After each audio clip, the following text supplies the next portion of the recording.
کہ یوں لگتا ہے کہ وہ حضور صلی اللہ علیہ وسلم کے اوپر اٹیک کر رہے ہیں، یعنی وہ بری نیت سے نہیں، لیکن یہ ہے کہ بھی آپ کے نقش پا کو، ہر چیز کو وہ قبول کرنے کے لیے وہ اتنے آگے جو ہے وہ بڑھ گئے تھے۔ دوسرا معنی یہ لیا جاتا ہے کہ حضور پاک صلی اللہ علیہ وسلم کعبہ شریف میں جب عبادت کرتے تھے تو قریش کے لوگ نفرت اور دشمنی کی وجہ سے آپ کے اوپر اٹیک کرتے تھے۔ یہ معنی بھی اپلیکیبل جو ہے وہ ہو سکتا ہے۔ تو عبداللہ سے مراد یہاں پر حضور پاک صلی اللہ علیہ وسلم، اللہ کے بندے، اور یہ اللہ تبارک و تعالیٰ نے حضور پاک صلی اللہ علیہ وسلم کا جو اعزاز رکھا ہے، آنر، کہ بجائے اس کے کہ یہاں آپ کا اس میں گرامی ذکر ہوتا، تو یہاں پر اللہ تعالیٰ نے ایک ان کی نسبت اپنی طرف کی، جس طرح کہ سورہ اسراء میں اللہ نے فرمایا سبحان الذی اسریٰ بعبدہ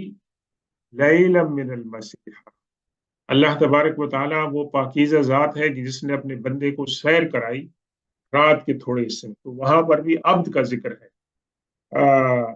اور یہاں پر بھی عبداللہ ہے، یعنی اس سے مراد اللہ تبارک و تعالیٰ نے حضور پاک صلی اللہ علیہ وسلم کو لیا ہے۔ اب پھر گفتگو کا جو رخ ہے وہ چینج ہو رہا ہے۔ فرمایا قل، اے رسول صلی اللہ علیہ وسلم آپ فرما دیجیے، انما ادعو ربی ولا اشرک بہ احدا، میں تو صرف اللہ تبارک و تعالیٰ کی طرف دعوت دیتا ہوں اور اللہ کے ساتھ کسی کو میں شریک نہیں ٹھہراتا، یعنی جو میری دعوت ہے وہ توحید کے اوپر قائم ہے۔ قل انی لا املک لکم ضرا ولا رشدا، اور آپ یہ بھی فرما دیجئے کہ میں تمہارے لیے نہ تو کسی تکلیف کی اور نہ ہی ہدایت کی طاقت رکھتا ہوں، یعنی یہ جو طاقت ہے یہ تمام کی تمام نفع نقصان کی، ہدایت اور گمراہی کی، یہ اللہ تبارک و تعالیٰ کی طرف سے۔ اب اس میں زیادہ بحث کی ضرورت تو نہیں ہے کہ حضور پاک صلی اللہ علیہ وسلم کی ہدایت سے کتنے انسان مستفید ہوئے اور حضور پاک صلی اللہ علیہ وسلم نے کتنے انسانوں کو فیض پہنچایا، لیکن اس سے مراد یہ ہے کہ بذات خود آپ جو ہیں اس قابل نہیں ہیں، اللہ تبارک و تعالیٰ کی مدد سے